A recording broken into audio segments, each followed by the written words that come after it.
You already know something is off.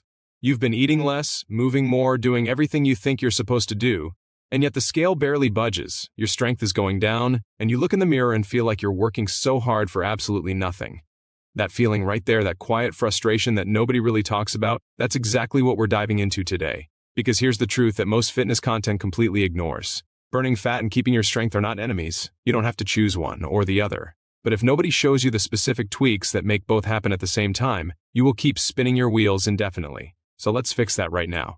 First, let me paint you a picture. You've probably been in this situation before. You decide it's time to get serious. You cut your calories way down, maybe drop the carbs dramatically, you start doing more cardio, and within a few weeks you're losing weight on the scale. You feel accomplished.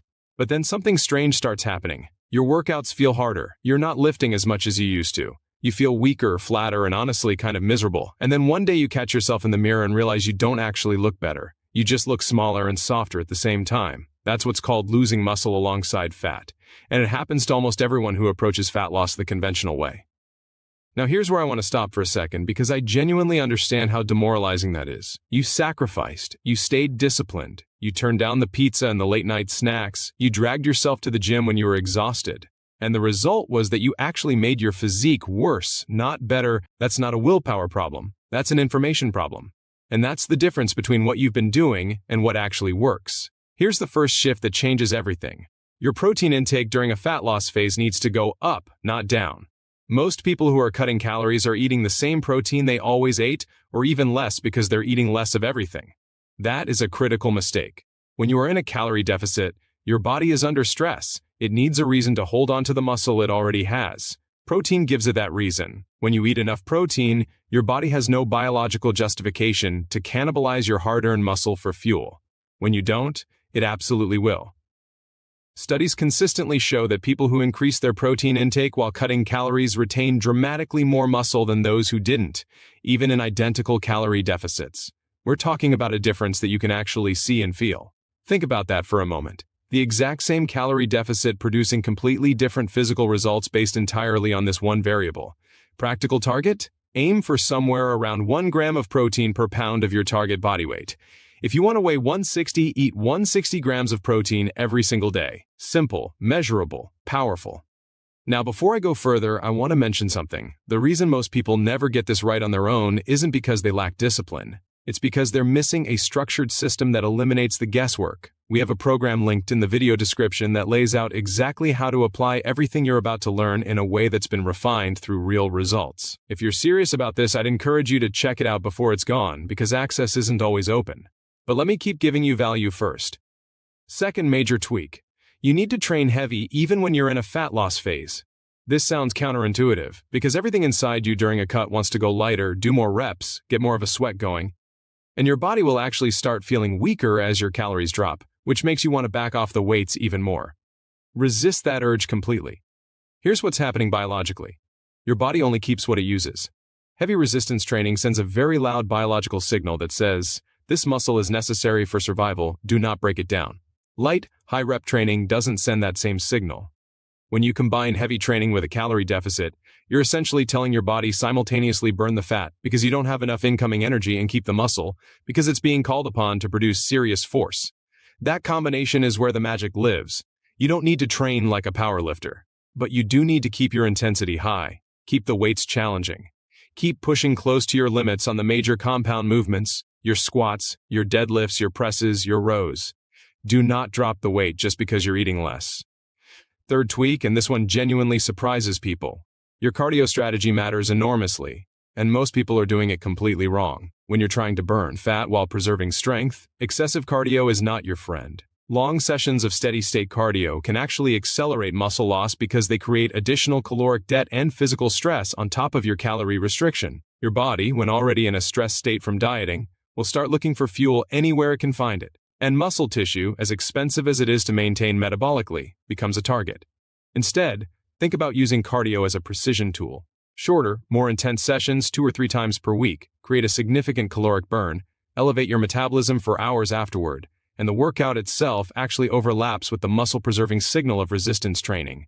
Your heart is working hard, your muscles are working hard, your body is flooded with the hormonal environment of intense effort, rather than the stress hormone environment of prolonged endurance work.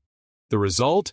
You burn more fat, you keep more muscle, your workouts take less time, and you actually feel more energized between sessions rather than constantly drained and depleted. Let me be specific. A 30-minute session where you push hard is dramatically more effective for body composition than a 60 or 70-minute slow jog when your goal is burning fat without shrinking your strength. The data on this is extraordinarily clear, and yet gyms are still packed with people on treadmills for an hour wondering why they look the same 6 months later. Tweak 4. Sleep. I know you've heard this before. I know it sounds like generic advice. But I need you to truly understand the mechanism here because once you do, you'll never dismiss it again. When you sleep, your body releases growth hormone in its largest daily pulse. Growth hormone is directly responsible for fat metabolism and muscle preservation. It's essentially nature's body recomposition tool, working for you while you're unconscious. When you cut sleep short, even by 90 minutes, you slash that growth hormone output dramatically. You also spike cortisol the following day, which is your primary stress hormone, and a potent signal for muscle breakdown and fat storage, particularly around your midsection. So let's connect those dots. You stay up until midnight scrolling, you wake up at 6.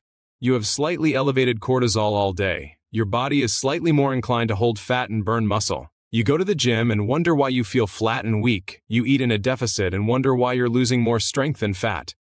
You've essentially been sabotaging your own results with a lifestyle habit you didn't even know was connected to your physique. People who optimize their sleep consistently report feeling stronger in the gym within 2 weeks. Not because their training changed, not because their diet changed, simply because their hormonal environment shifted back to one that supports what they're trying to accomplish.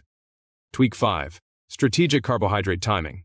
This is where things get really powerful. Carbohydrates are not the enemy, they are a tool. And like any tool, the results depend entirely on when and how you use them. If you front-load or randomly distribute your carbohydrates throughout the day while in a calorie deficit, you're leaving significant performance on the table. But if you concentrate the majority of your carbohydrate intake around your training window, something fascinating happens. Your muscles get the fuel they need to train hard and recover effectively. Your fat burning is preserved during the rest of the day when your insulin levels are lower, and critically, you feel better both in training and in life, because your blood sugar is more stable and your energy is directed where it actually matters. This is not complicated to implement. Eat the bulk of your carbohydrates in the 2 to 3 hour window that surrounds your workout. Keep the rest of your day lower carb, higher protein, moderate fat. That simple shift can produce visible changes in how your physique looks and feels within weeks. Now I want to zoom out for a moment because I think there's something important that needs to be said.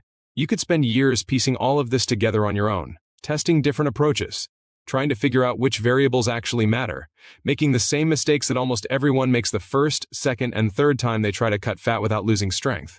Or you could have a structured, proven system handed to you that eliminates all of that trial and error and gets you to the result faster than you thought possible. This isn't for everyone. If you're the type of person who's happy to figure it out gradually with years of experimentation, then don't bother looking at what we have linked below. But if you're someone who looks at the last several months, maybe even years, of inconsistent results and thinks there has to be a better way, and you want something that works systematically and efficiently, then the program in the description was built for exactly that situation. Imagine 6 weeks from today, your workouts feel stronger than they do right now. Your body is visibly leaner, you're eating enough to feel satisfied and energized, you're not white-knuckling through every meal.